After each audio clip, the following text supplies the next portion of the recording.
So dear friends, welcome to this moment, the present moment. In Plum Village, we like to say we practice coming back to the country of the present moment, just by being aware of our breath, being aware of our body. So just as we heard already this morning, we invite you to come back to your breathing and be aware of your body just as it is. We'll start with a short guided meditation.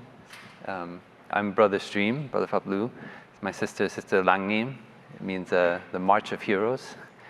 And Sister Quinn Nim, Sister Jem, will offer a guided meditation for us to come back to the present moment and enjoy all the conditions of happiness that are here and now.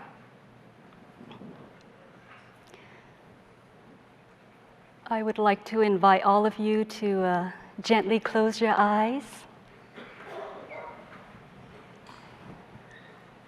We will come back to the present moment and enjoy listening to one sound of the bell to begin our session.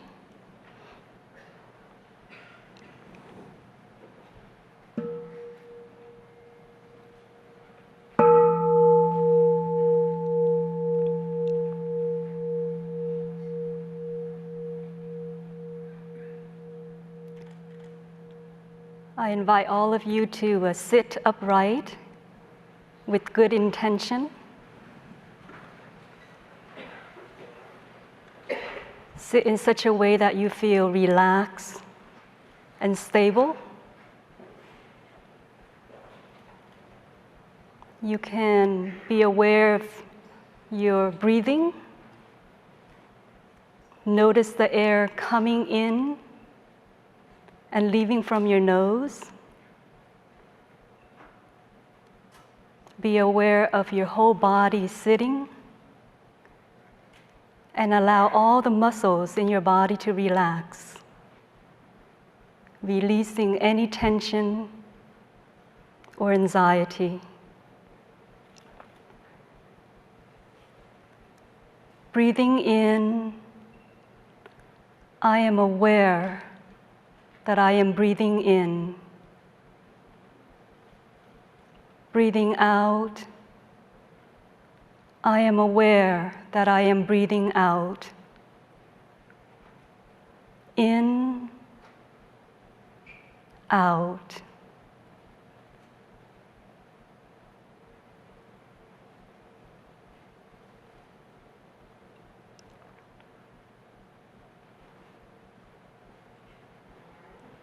Breathing in, I give full attention to my in-breath, arriving with my in-breath.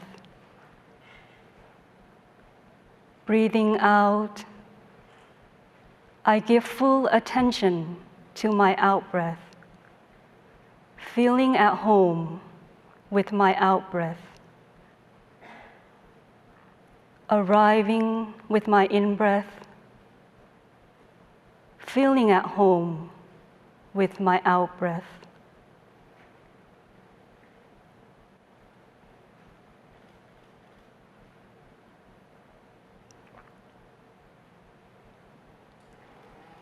Breathing in,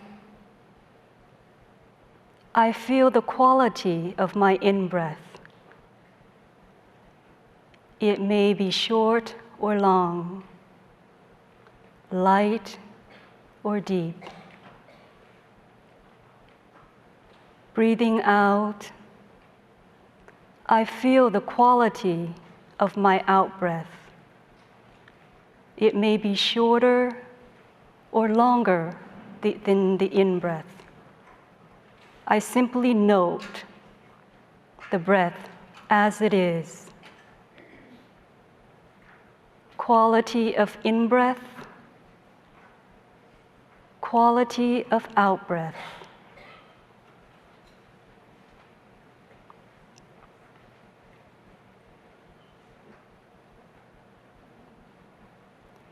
Breathing in, I am aware of my whole body. I feel the sensations on my face, my neck, my shoulders, my upper back, lower back, my thighs, my 2 knees, my feet, my toes, my arms, my hands. Breathing out, I relax my whole body, aware of body, relaxing body.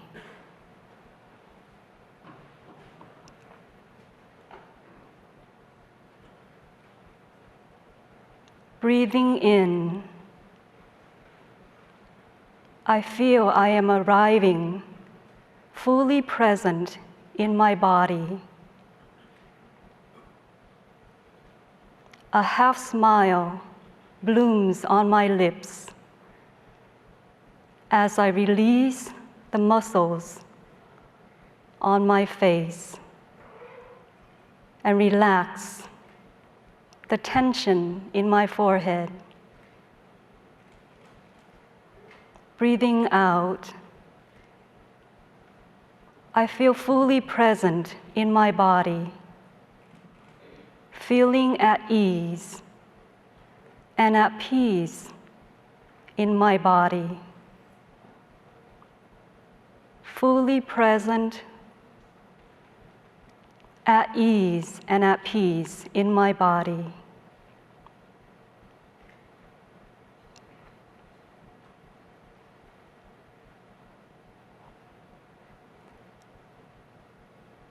Breathing in, I feel joy to be alive in this moment, like the beautiful sunrise over the horizon, radiating light in all directions, a source of life on earth. In the same way, I allow joy born from the awareness of my in-breath, allowing this joy to permeate the whole of my body, present everywhere. Breathing out, I smile to life, to the wonders of life in me and around me. Joy to be alive, smiling.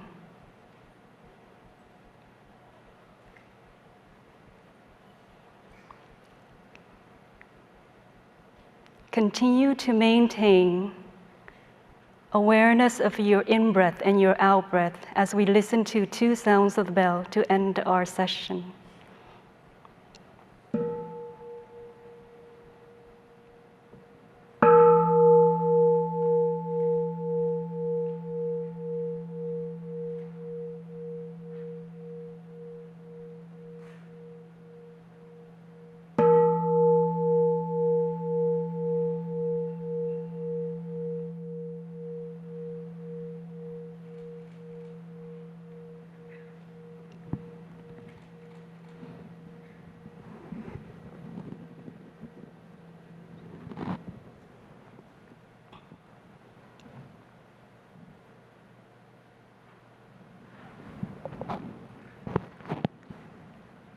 So good morning, everyone. Thank you for coming this morning and expressing your interest in brain health and resilience. I guess that's the topic that we were asked to share with you about this morning. Actually, to prepare for this, we wanted to find out who was speaking before us. So we've been in the green room listening to the wonderful talks by Deepak and Deepak Chopra, Kat Graham, and Amelia Clark. And actually, when I found out that we were speaking after Amelia Clark, I asked my family, my blood family, well, I'm speaking after this person. Do you know who she is? And I got this text that made me kind of concerned. My brother texted me and he said, "Oh, you're speaking after the mother of dragons. You guys are so done." So I don't know how done we are. Sitting up here speaking after the mother of dragons. I got to find out a little bit about the mother of dragons yesterday and today. It was very nice to listen to her share about from this TV persona, I guess, and listening to her share about her, some of her real challenges and suffering and how she was able to overcome. And that was very inspiring for me because it was a very real and lived experience. And so in speaking about brain health and resilience, or sharing to you about brain health and resilience today, we just wanted to be able to offer you some things that you can really take home to your daily life and see if it could become a real lived experience for you. Because there's so much science around brain health and resilience. There's a lot of information that you can read about, even mindfulness or awareness or consciousness. But what's important to us is to be able to touch it in our daily lives. So today, for my part, I would just like to share with you 3 things that we can do to help cultivate our brain health and resilience. And the first element, the first thing I would like to share about is what we call stopping, or the ability to come back to the present moment. And I see that we hear this expression a lot all the time right now in our in the media, or mindfulness is quite a big word now, and you get exposed to it quite a lot.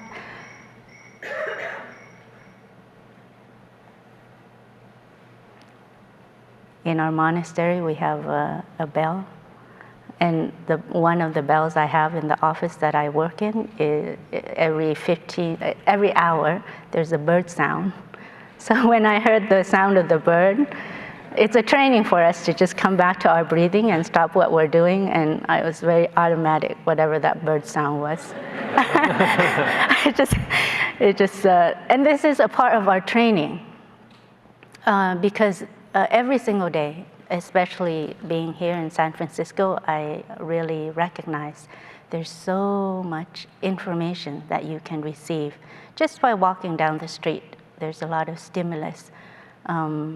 Just people's faces, the sounds, the traffic, and you can really feel the busyness of people. And in your pores, you can feel the pace, the rush of our society.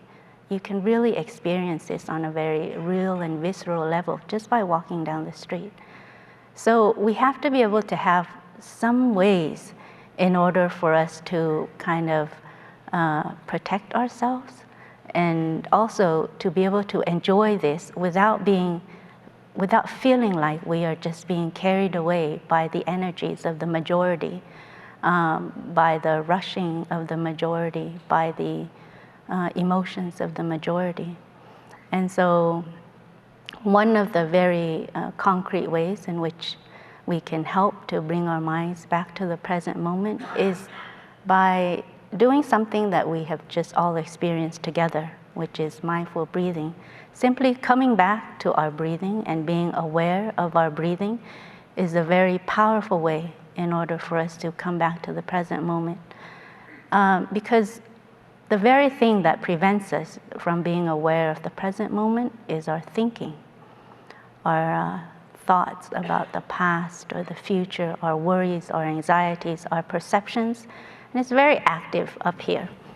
And I'm just making this gesture right now because we have the impression that our thoughts are coming from the brain, but who knows? A few thousand years ago, we thought the brain was here, Sorry, we thought the brain was here. Now we're thinking the brain is here, and I have no idea in a couple thousand years where consciousness or thinking will be located. But for now, in our time, it's here. So very often, the very thing that prevents us from really living in the present moment is our thinking. So we have to be able to have a way in order to calm our thinking. And so the most powerful means that we have at hand, and every one of us, we breathe every single day, every moment. So it's always at hand, this breathing, and we can always come back to it in order to calm the thinking. And just as an experiment, and to see how powerful this tool that you have at hand is, you can imagine an apple with legs. You can close your eyes for a moment. And just imagine an apple, and it has legs. Maybe an animated apple is running. And there's a dog chasing after this apple. So it's a very vivid image in your mind. You can play with this image for a little bit.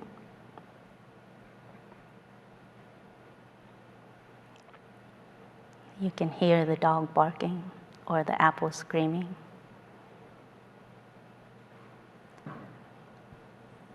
And now take a moment and just really feel the breath coming in and out of your body. Just really feel. As the in-breath goes in, you feel the breath entering your nostrils, expanding your chest, going down and expanding further your abdomen. And then you feel the out-breath. Just feel as the breath releases from your body. It's cool coming in and a bit warmer as it exits your body. Just for a few breaths, you just come back and you feel the breathing.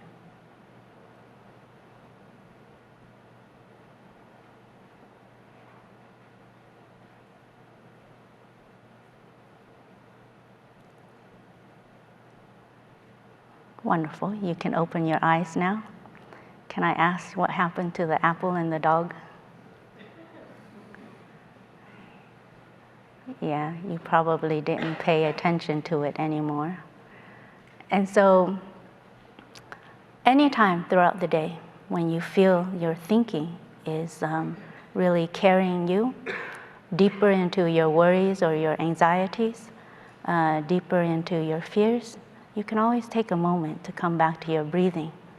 And in these few moments of just breathing, you calm your fear, you calm your thinking, you calm your anxiety, and you have a few moments where you restore clarity. And it's very important for us to be able to do this, especially in our society right now when it's so easy to be carried away by the fears of the majority, the thinking of the majority, because we're also very connected through social media, through many different ways. With globalization, it's so easy for us to be more and more connected, and to be more easily with that connection, we also become more easily carried away by the emotions of the majority, by the fears and anxieties of the majority. And so it's very important to be able to come back and to restore some kind of clarity within ourselves. Because the actions that we want to take in our daily life, we want to base it on clarity and not on fear or anxiety. And so a very important training for mental health is this ability to be able to just come back and to be in the present moment, to be able to calm our mind through the breathing. And when we say to come back and be in the present moment, what we mean is to be aware of what's going on. So you've heard of the word mindfulness, and mindfulness is always mindfulness about something. It's not an energy that exists by itself alone. So mindfulness always has an object.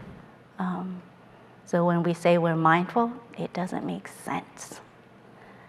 You can say, I'm mindful of my breathing, or I'm mindful of drinking tea, I'm mindful of walking. You cannot just say, oh, I'm mindful.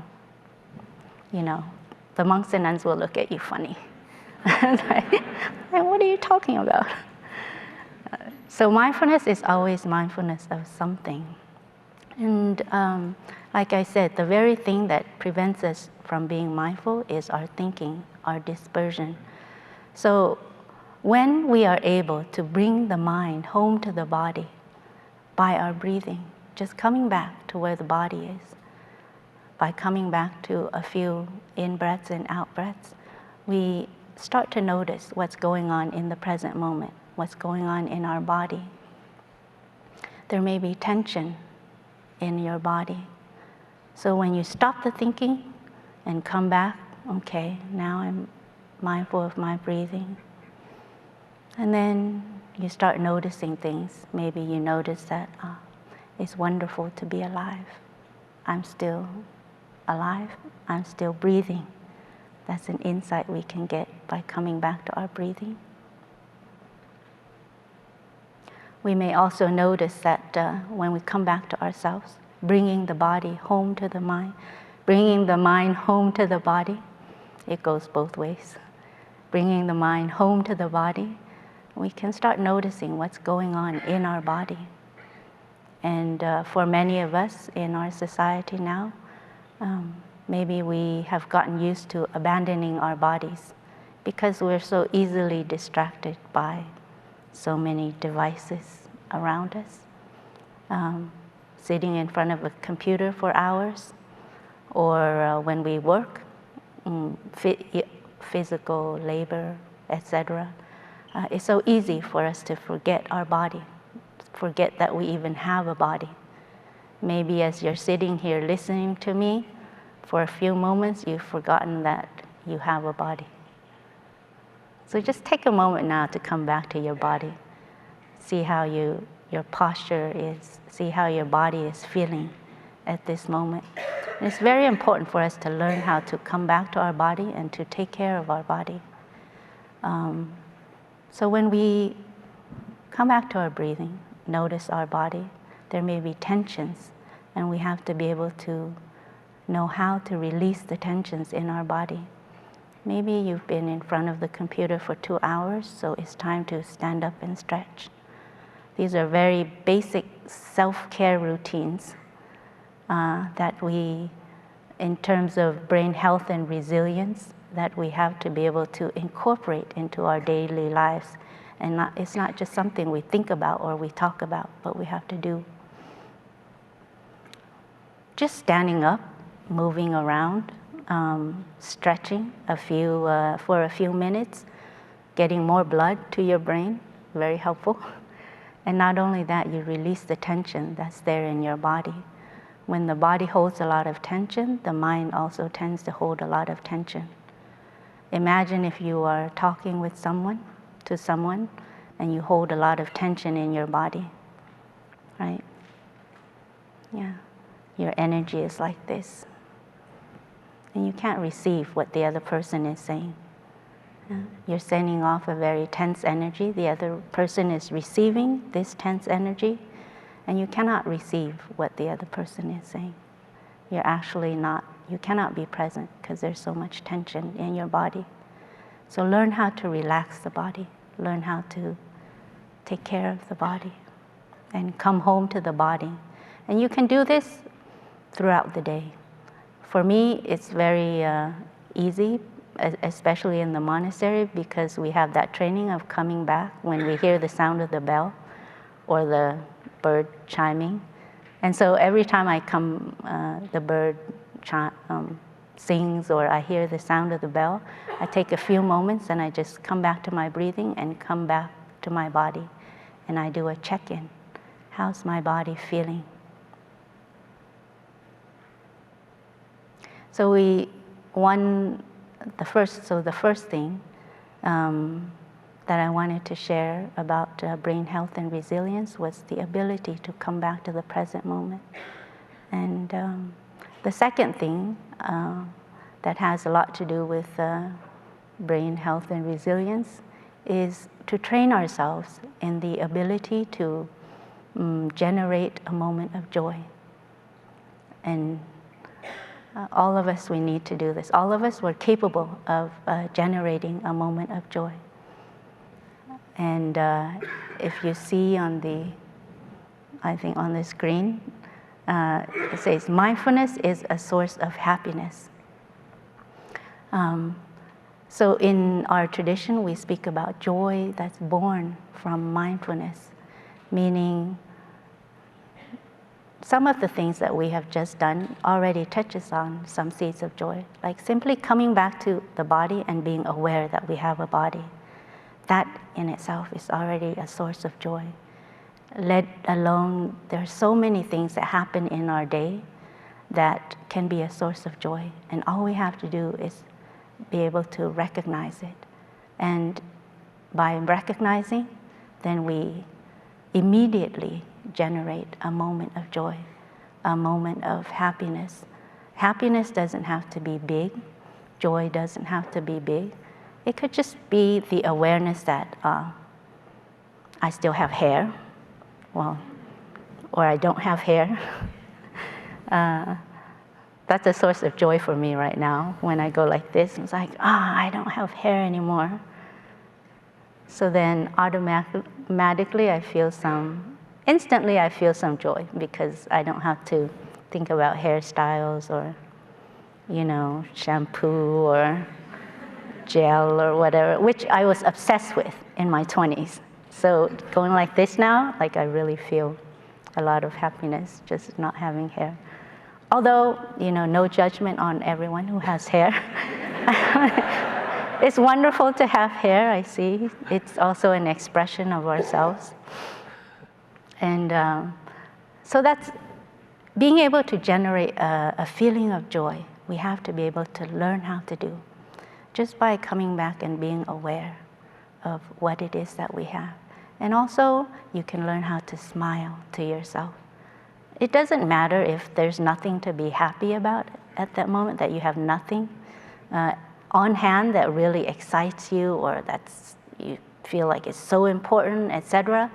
But just to be able to smile when at hand. Have your smile ready so that it can provide you joy immediately at hand. That's also very important for us to train in. Each of us, we train in so many different areas. We are getting better and faster at so many different things, more skilled at so many different things. But this is one of the skills that maybe we haven't focused so much on. We focus so much on productivity, but we haven't focused so much on just the very basic capacity as a human being to generate a moment of joy or happiness, so that we're not victims of circumstance. We're not victims of, we're not waiting for the happiness to come to us. We're not waiting for the joy to come to us.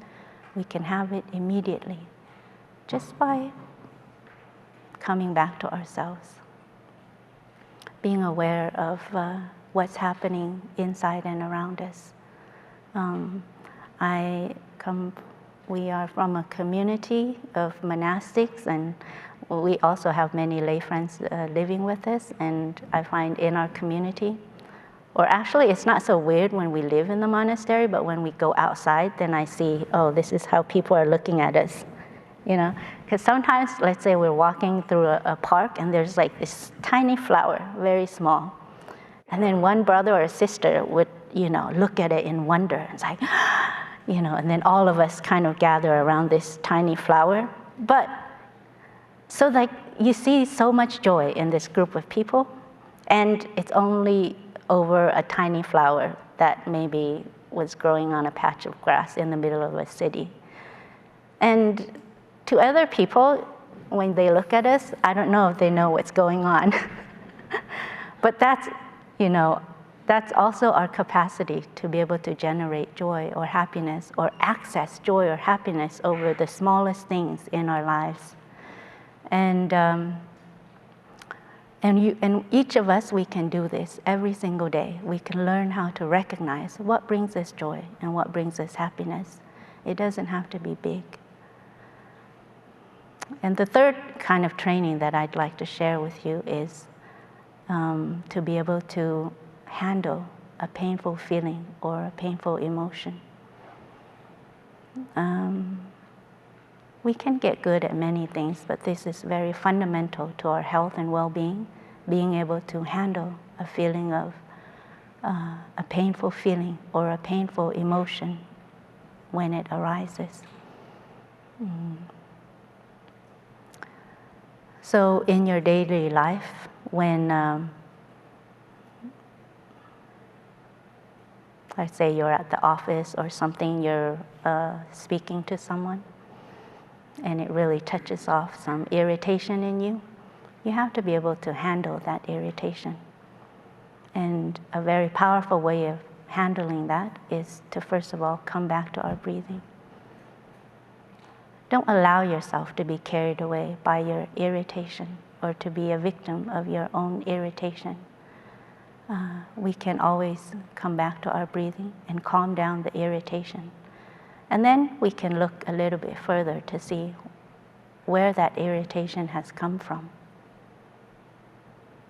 Very often, the irritation that we feel, or the painful feeling that we have, or the painful emotion that we have, it comes from our perception of the situation, our perception of ourselves, our perception of our coworker, our perception or our ideas about what's right and wrong, what's beneficial for the team, what's success, what's happiness, etc.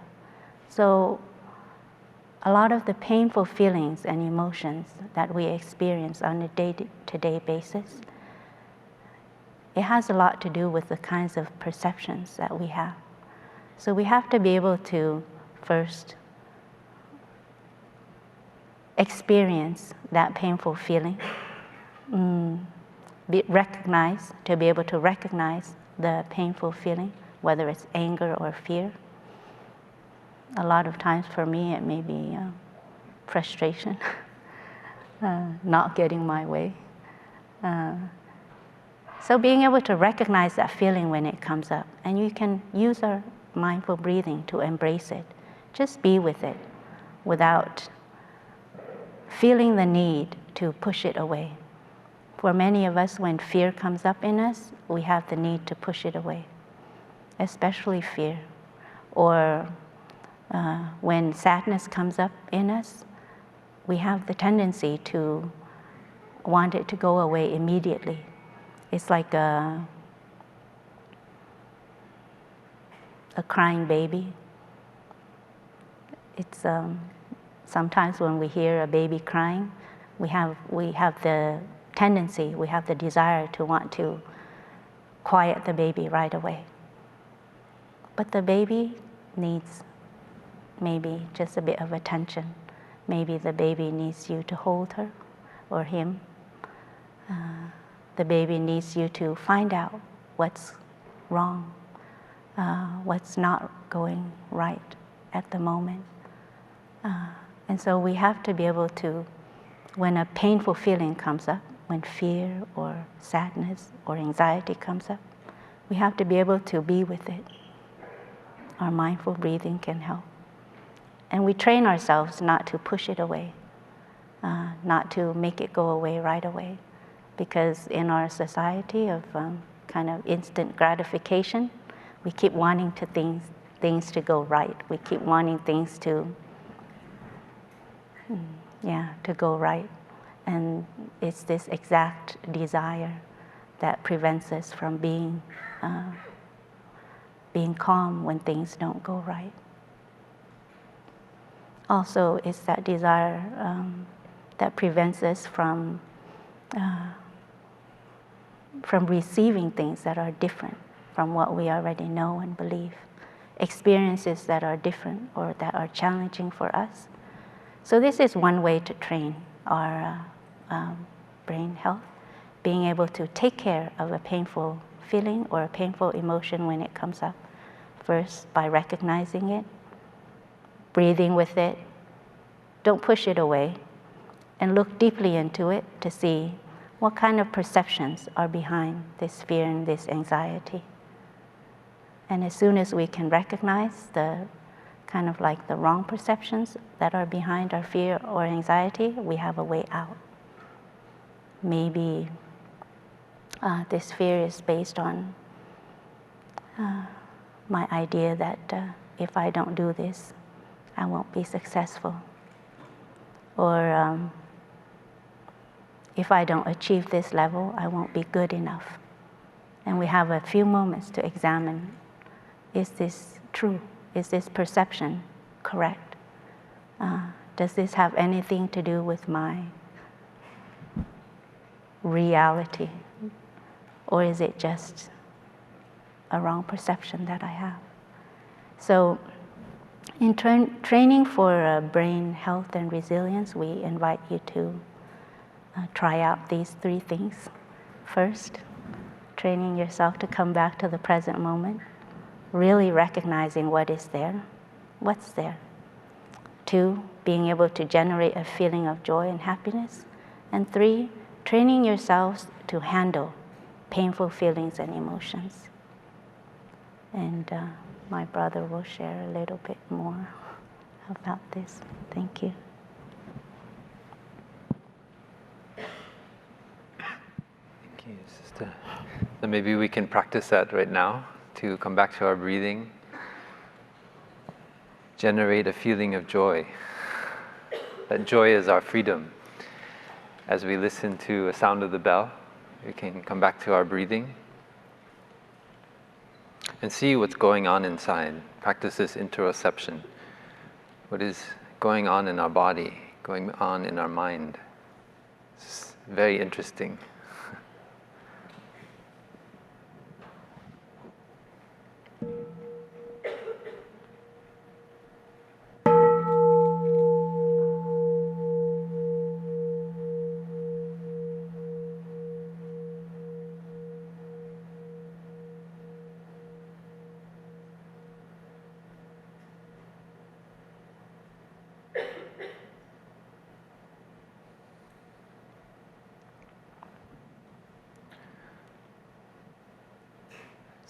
So as my sister shared, it's quite an experience for us to come out and share in this kind of space. That's why we do it together. So you see all of us up here. Although maybe one person is speaking, actually we are going as a body.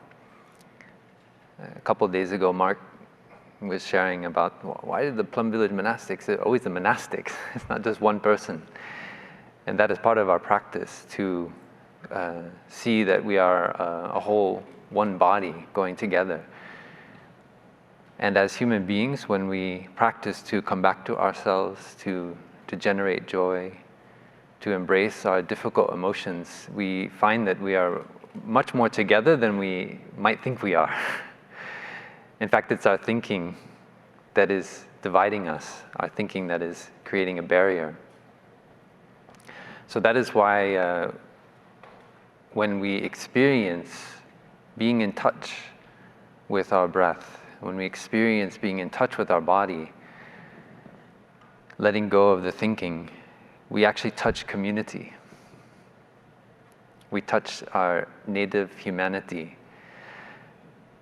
And that is why we go into the monastery. It's not because we are looking to have a certain belief or be in a certain religion or maybe necessarily on a so-called spiritual path, but because when we go and we practice and we let go of our thinking, we come back to the present moment, we actually see that we share something very deep and precious in common, something very sacred. Earlier we heard about consciousness. The practice is to see it for yourself.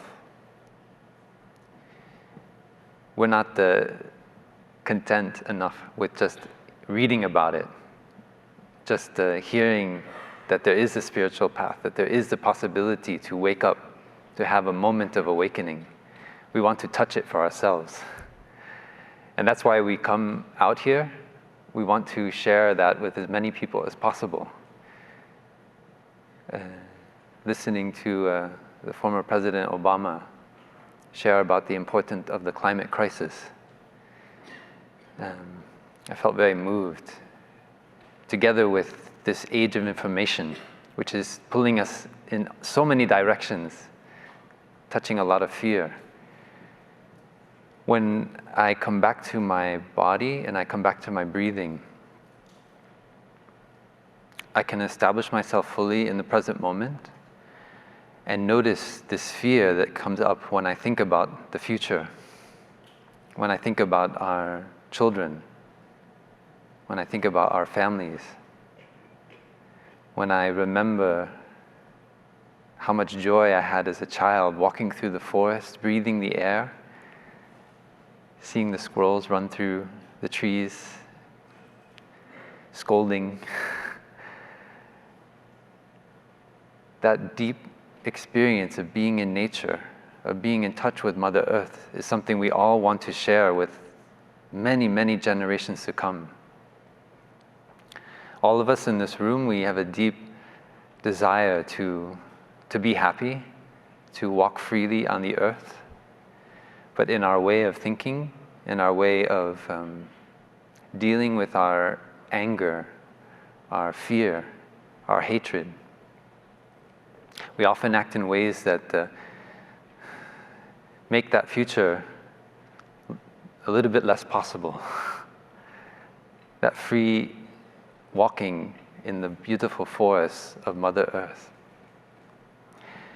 And so it is our deep conviction that as a community, we can create a resistance to that tendency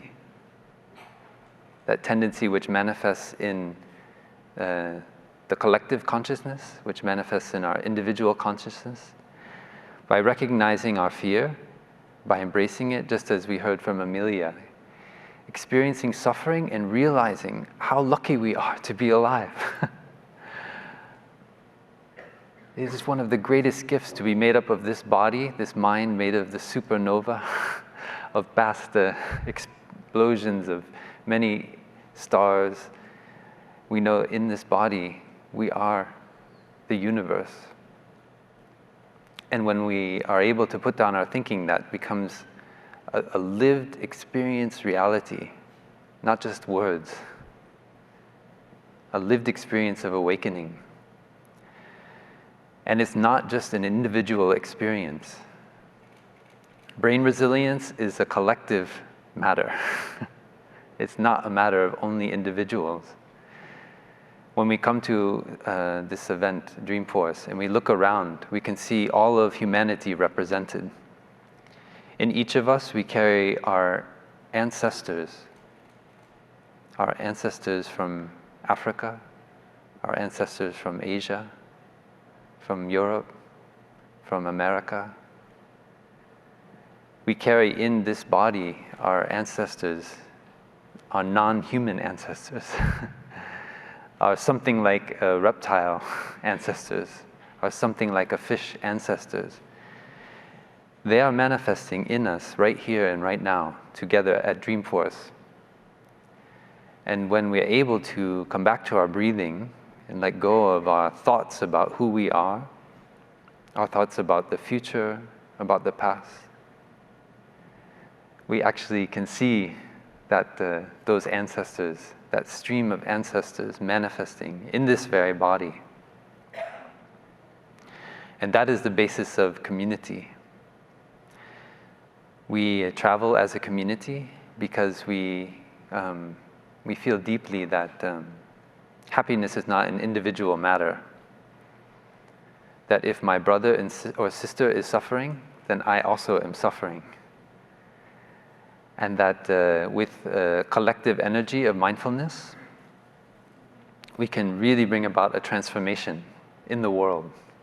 That is the deep aspiration of Plum Village, to create communities of people who are breathing mindfully, walking mindfully, seeing what's going on with the climate for themselves. We don't go around telling facts and figures or trying to tell you to do this or that, because we want everyone to see for themselves.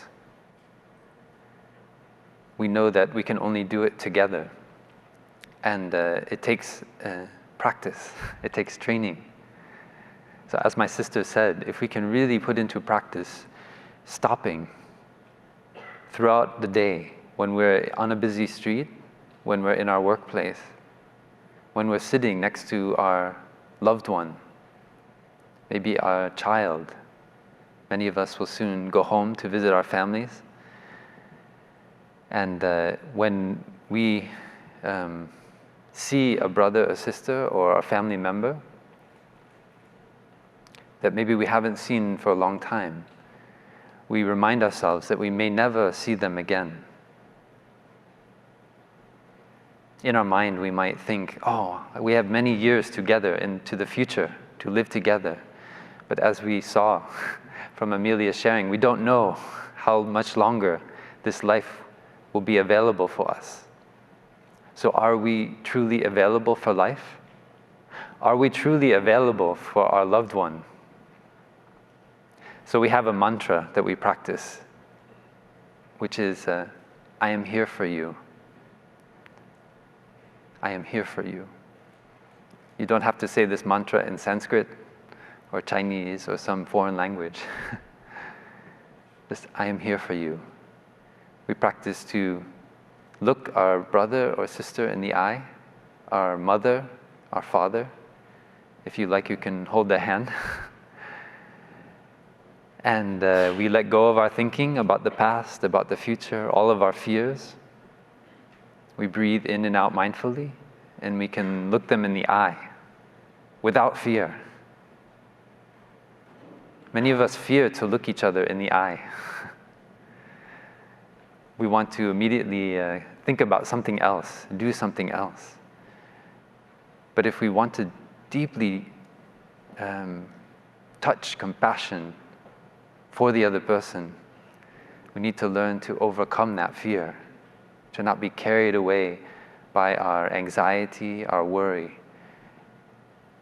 Just hold their hand and say, I am here for you.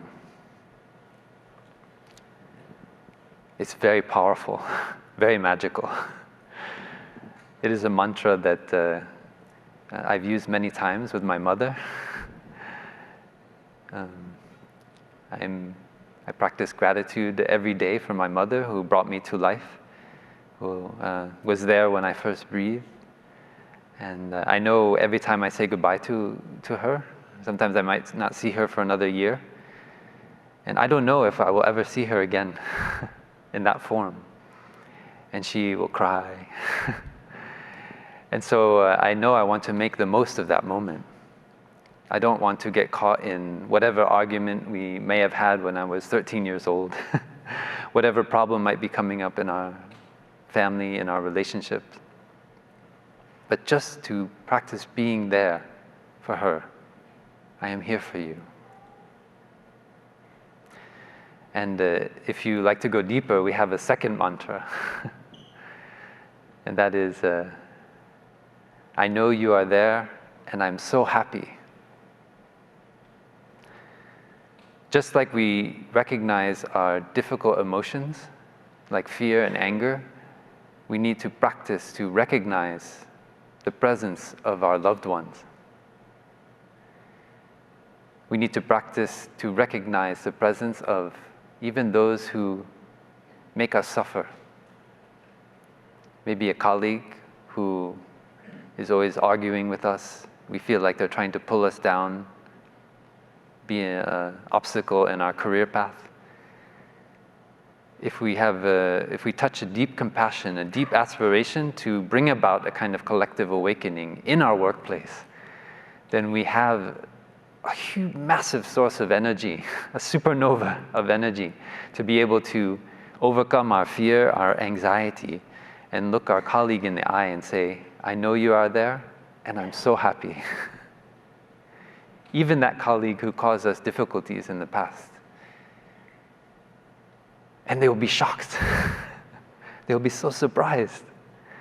Because in them too, there is a fear, there is anxiety about the relationship. Many of you may have heard of this longitudinal study that was done at Harvard. I think it started in 1942 or 43. About 700 men, some at Harvard, some in a very poor area of Boston, who were studied by many researchers throughout their whole life, until now. Some of those that are still alive are in their 90s. And it's one of the most interesting insights that we have as human beings into what brings about happiness later in life. And the main takeaway from that study is that it is the quality of our relationships which determines our happiness after 50. For those who are able to share what's going on, even their difficulties, with their spouse, with their children, those who are able to respond to adverse situations with humor rather than resentment, they have scientifically measurable, happier lives when they're 70, when they're 80 years old. And so by learning how to look at that person who is causing us suffering, and in our heart generate the energy of mindfulness, I can recognize that this relationship causes me suffering. It may be that I have wrong perceptions about that person. Maybe I misunderstood them. But now I can generate the energy of non-fear. I can generate joy and say the words, "I know you are there and I'm so happy." And you watch that colleague bloom like a flower. Just like the little flower my sister shared about. Their face becomes a flower because all of that energy of resentment, of anxiety in your relationship can suddenly be transformed in an instant. That is a moment of awakening. That is where we get in touch with our collective energy of peace and understanding. And when we see our loved ones suffer, when maybe they don't say anything, but they come home and avoid our eyes. Maybe you see the way they go into the kitchen and they prepare the meal, there's some nervousness, some anxiety, then we can find a moment and practice the third mantra, which is, I know you suffer, and I want you to know that I'm here for you. Compassion is a very powerful energy, as we heard already this morning. When we're able to touch our gratitude for the other person, all that they've done for us in our life, even if we are in a situation of conflict, we can still practice to touch gratitude for the very just presence of that person. Somewhere there is some goodness, there is some kindness, some peace, some understanding. And as a practitioner, we know that we know how to generate joy, we know how to take care of a difficult emotion, a painful emotion, and we know that we can extend that capacity out into the world. As Deepak shared earlier, our teacher often talked about interbeing.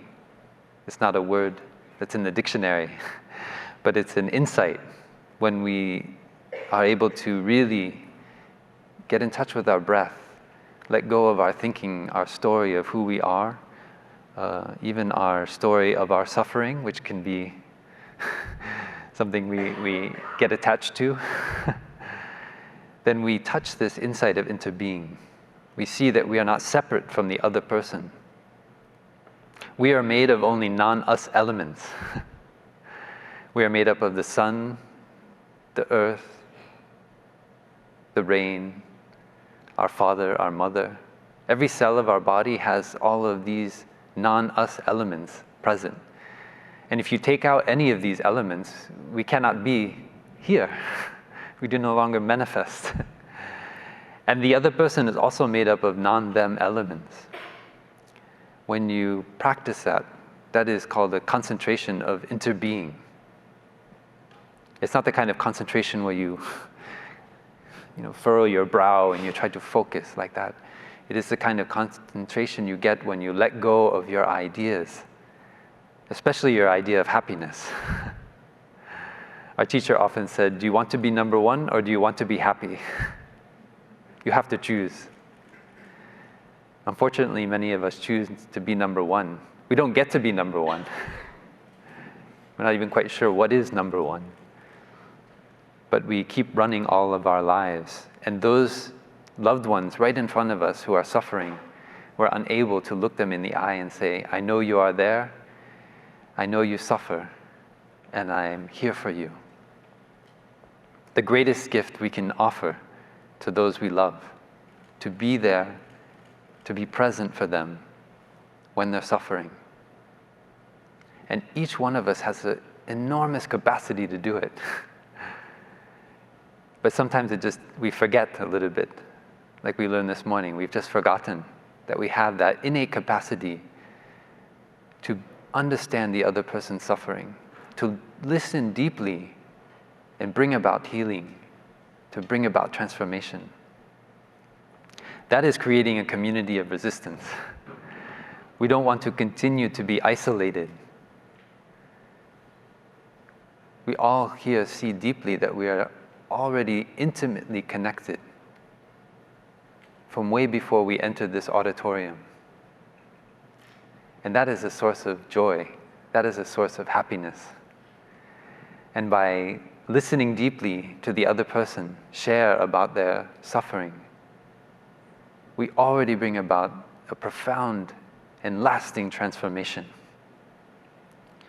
Compassion is not only empathizing with the other person, it is bringing about transformation and healing in the suffering of the other person. So that when we ourselves are suffering, when we encounter an overwhelming fear about our future as human beings on this planet, as living beings, we will have someone, a brother or sister, who can come to us, who will be at our side, and we can say to them the fourth mantra, the most difficult mantra, which is, I suffer, please help. I'm suffering, please help. We open up ourselves. Usually when we suffer, we want to go away. We want to deny our suffering. Me suffer, I am not suffering. Don't worry about me. But when we open up that capacity to share about our own suffering, just as we heard from Amelia this morning, we touch the seed of compassion in others. We help others to practice, to transform the violence and fear in their heart. And that is how we change society. That is how we bring about awakening in the world. And we change the future. We choose a different way for our children, for our families. Thank you for your practice. Thank you for coming here. I wish you a wonderful journey home. And I wish that you really take this to heart. We are doing this together. We are just sitting up here. It's just a skillful means. We are the reflections of one another. And we are already in your heart. And if you ever want to come and join us in Plum Village, we're very happy to have you there. Sometimes you need your batteries recharged, a little bit of reminding of who we truly are. And we just finished to share that a good friend of ours has developed a Plum Village app that you can carry with us. So many of us have a cell phone, a smartphone, and it's something that is volunteer work. It's not something we do. It's free, so we're not trying to plug anything. but it seems that it's something that's helped many people when they're traveling, when they're on their own, to reconnect with this insight that we have come to together today. So you may meet us in Plum Village, meet us on the virtual world of the Plum Village app. We are there for you in your heart, and we wish you a pleasant journey home after this beautiful Dreamforce together. Thank you for your listening, and thank you for your practice.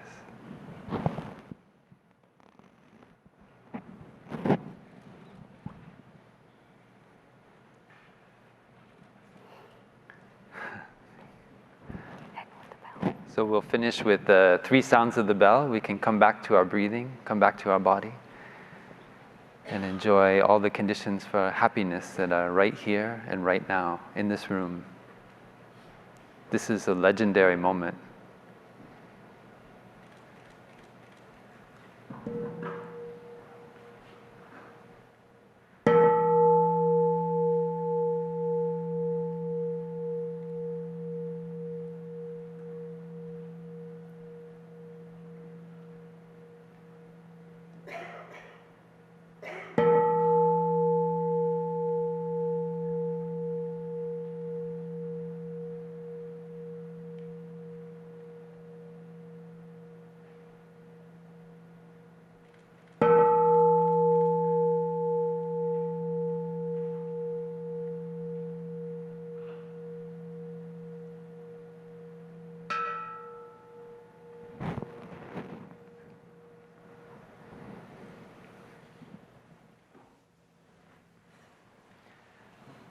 So in Plum Village, we always take a moment after we share like this to massage our legs, take care of our body.